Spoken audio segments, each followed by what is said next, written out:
Now that's how you welcome a new month. And when I woke up on Saturday morning, do you know what I was hoping for? I was hoping for an AZ Alkmaar-like away performance. And sure enough, we almost got exactly that. And what is so perplexing about the Premier League is that not 43 days earlier, they came to our manor and nearly beat us. Instead, we end a long top-flight winless drought at Bramall Lane in some style. Last time we won there in the top flight was 1994, if you can believe it. And boy, did we send those fans home early. I love shows like this. Sheffield United 0, Aston Villa 5.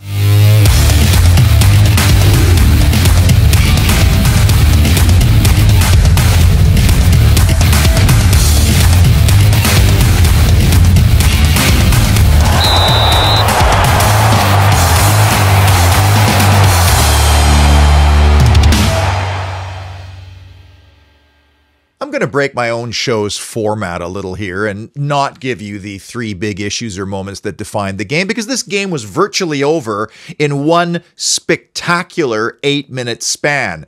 And perhaps the biggest issue of all is that Sheffield United are a championship team. And they will be confirmed as a championship team probably in a matter of just weeks. I mean, they are so bad, even their own fans don't want to watch them. I had lunch with a buddy of mine this past week. He manages a nation in the CONCACAF region, and he had some interesting observations about the Newcastle game because he knows that Unai Emery is an extremely demanding manager. He asks for a lot of his players every single day. So when you have a little disruption in your schedule, i.e. 12 days off, even with that Chelsea game in between, coming home to your fortress to play Newcastle is going to be very difficult. It's not easy to continuously be pedal to the metal every single week. I thought that was interesting. On Saturday, we made Sheffield United look like the worst team in the Premier League. And going from stop, start, city traffic on Tuesday, Saturday felt more like cruising again on the motorway.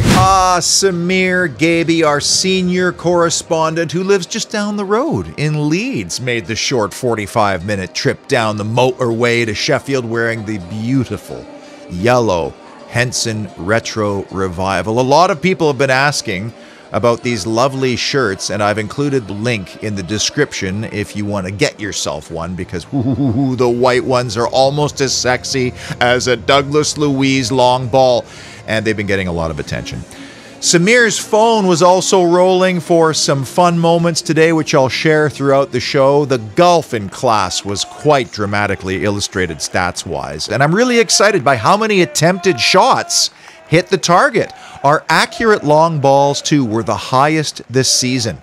We completed 35 in total of passes 20 yards or more. That's a 70% completion rate. One of them was maybe one of the sexiest of the season. One of the shots that didn't hit the target came from new recruit Morgan Rogers, and he will be very disappointed when he watches that back because it was well set up. I was shocked. I mean, this is a guy who's made a habit of scoring against championship teams. His introduction and Tim Erogbunum's introductions were just a matter of time. I mean, 4-0 up at halftime. You're wondering, when do these guys get a chance? And I'm so glad they did, in the perfect environment to get them some meaningful minutes. Both of these players have stature. They're big guys with long legs that seem to reach in and pinch the ball away and disrupt play at times. I want so badly for these young guys to excel quickly and become meaningful contributors for our club. On Tuesday, Villa lost its first ever game when John Brooks was the referee. On Saturday, we won our first ever game when Paul Tierney was the referee. Isn't that weird? Do you know what else is weird? Barton Arms closing. Like, what? The Thai food there, I thought, was excellent. That was one of the highlights of our trip. I wanted to go back there. That is a beautiful bar. That's the Villa Bar. How could this happen? What can we do to stop it? Also weird and irritating is how we could barely scrape a point together against this team at home, but then look so devastating at their manner. Meanwhile, Newcastle, who were excellent on Tuesday, take nothing away, well, they had to come from 2 goals down to draw a Luton Town team at home that we comfortably beat at Villa Park. The Premier League makes absolutely no sense. It's like a road riddled with potholes, and in some of those potholes lies a viper. It's been a good week for Ollie Watkins. 2 goals, inches from being 3. And I say 3 assists. I mean, please explain to me how Ollie Watkins perfectly playing the ball off of the goalpost so that it'll ricochet straight to Super John McGinn for an easy tap and is not an assist. What is that then if it's not an assist? But the 2 he did get credit for were equally beautiful, starting with laying the ball on a platter for Leon Bailey. If you give Leon Bailey an invitation, he will accept that invitation.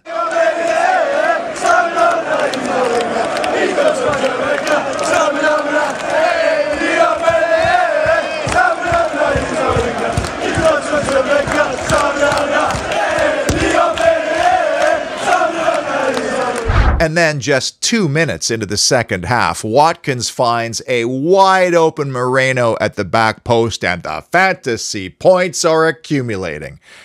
But it was Watkins' goal that probably said to me, Aston Villa has found its mojo. And this was one of the sexiest goals of the season. We've seen Ollie Watkins finish chances like this before, but it was what happened just before that, which was so sublime, so sexy, it actually gave my matchday pundits on television, Owen Hargreaves and Shay Given, the thickening. It's one thing to see the pass as the game is going on around you at 100 miles an hour. It's quite another to calculate the distance required, the shape on the ball, and where that ball has to end up. And in that same split second, you are required to figure out the technique you need to use to make it happen. And in this case, Douglas Luiz, gingerly, lovingly, caressingly, as if the ball were Alicia Lehman, manipulates the pass so it winds up in the perfect location, and ultimately, penetration was achieved. Earlier, I referenced that away visit to AZ Alkmaar, in which we were excellent, and Yuri Tielemans was the man of the match. He delivered on that day, he delivered on this day, and he looks like he's getting back up to speed like he was against Manchester City, for example. And a lot of people missed his role in the Leon Bailey goal, which was crucial. Austin Trusty is almost a full foot taller than Tielemans, but look who climbs the highest to win the aerial duel. And I'm not sure if he doesn't win that duel, it falls to Watkins, who then plays it through for Bailey. What was amazing to me was that Aston Villa puts on this set-piece masterclass with 2 routines in the space of a minute that bamboozled Sheffield United. So clearly, the Blades do not video analyze every single game, because if they'd watched the Chelsea FA Cup visit, they would have seen the first one coming. A nice little disguised corner. The attention is all over there. Yuri Tielemans comes in late. A beautiful set-piece routine, which didn't come off this time. So then he recalibrates his own settings back to classic Yuri mode, and moments later, he gets the chance, and this time goes crossbar and down in vintage style for the Belgian, who I thought was very good on the day. I love it when he's in the side. I love it when he's just in behind Ollie Watkins, but he was combining with everybody all day. The only minor complaint I might have, he made the wrong option in the second half when we were going for 6, but that's just me picking nits. Paul Hansaker of 24/7 Services, the sponsor of this program, was absolutely beaming on Saturday. Not only did his beloved Villa put up 5 at Bramall Lane, but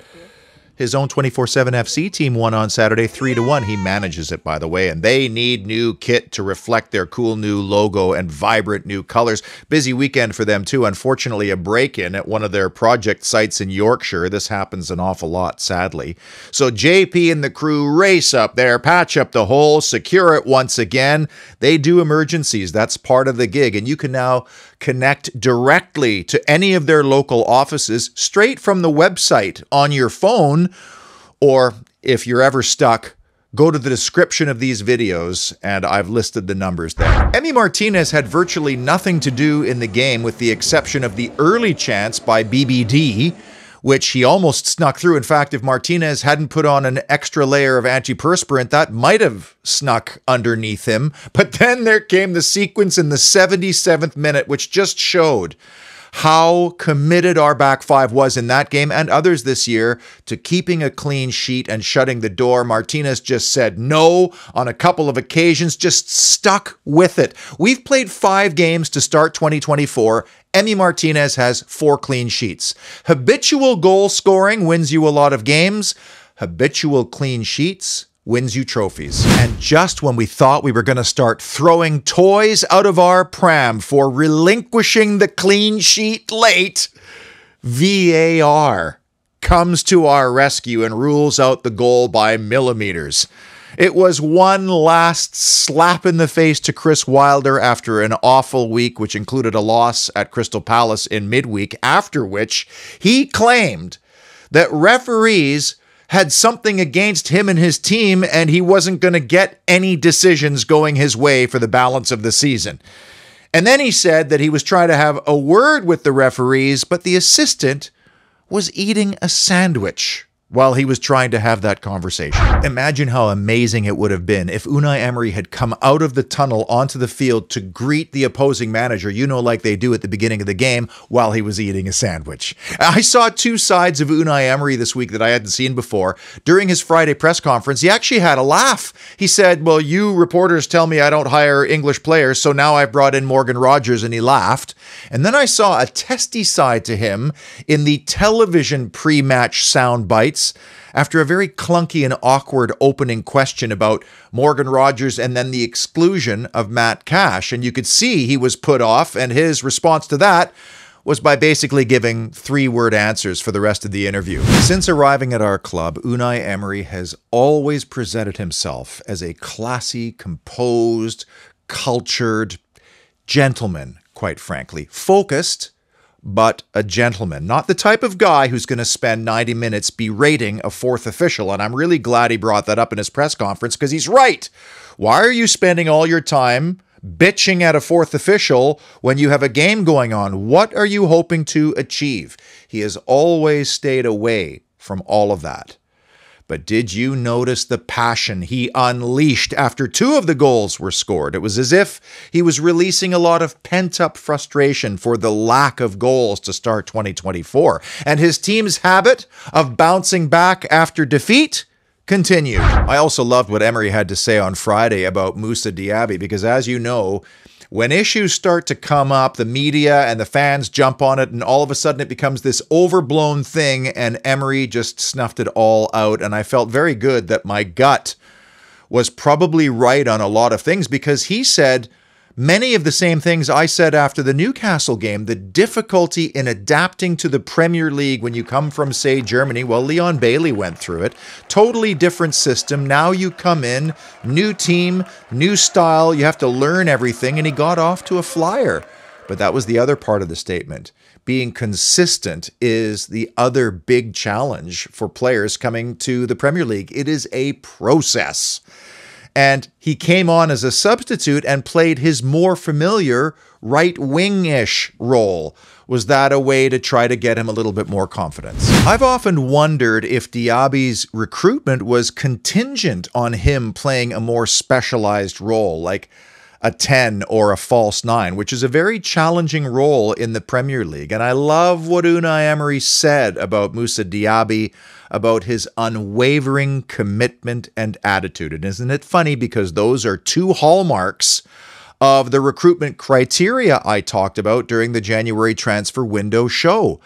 Attitude is everything to this club and its new culture. As Monchi himself said, you can go faster alone, you can go farther together. From a tactical standpoint, this team was just so logical. It pretty much picked itself, particularly Leon Bailey's inclusion, and we see what happens when we ride him right now, because he is on it.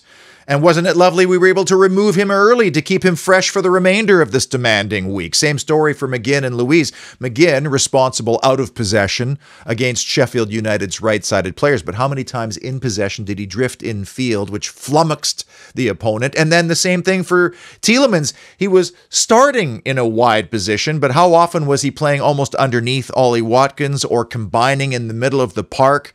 It was those overloads that just left Sheffield United utterly perplexed. Obviously, this game did wonders for many of the categories that I've been following for the past couple of seasons, including points earned away from home and points earned against the bottom six. By the way, that's 4 of 6 taken from the Blades, probably not in the order we expected, but if you do that enough times, you are in the upper echelon of the Premier League. A set-piece goal, another goal for Watkins, the first half goal difference, yikes, and how about yet another clean sheet for Emi Martinez? That's 4 in 5 to start the new year. Up next, gulp. We sit on the precipice of the FA Cup's 5th round and a potential date against either Plymouth Argyle or Leeds United at Villa Park, and both those clubs would travel very well and maximize their FA Cup allocation. That could be a crackling atmosphere, not to mention opportunity. But first we have to get past Chelsea. They are playing on Sunday morning at the time of recording. I don't know the score, but that gives them one less day to prepare for Wednesday's replay. At the Bridge, both sides very strong, and we bent some more, but we did not break. And in the end, it felt almost as if we were a little bit unfortunate to not get the job done in London. But this is now Villa Park, and the opportunity will be very, very clear to the players. And I know the FA Cup is the 3rd priority in this season's competitions, but I do get the sense with players on the very near-term horizon coming back, Luka Dean and Pau Torres, for example, and then Jacob Ramsey and Yuri Tielemans getting stronger. And you know what? The doctor told Emi Buendia his knee is behaving the way it was before he got injured. He's somewhere on the horizon. Our only injury issues right now are Duran and Zaniolo, and it makes me feel like we might just go for it on Wednesday. 8 minutes. 8 glorious minutes between goals 1 and 3. Don't you love that euphoric feeling when you know it's going to be a good day? Boom, boom, boom. Over, and 70 minutes still left to play. Is this the injection of confidence and spirit that will crack Villa on a little bit from here? We shall see, but until Chelsea, be well, and as always, up the mighty Villa!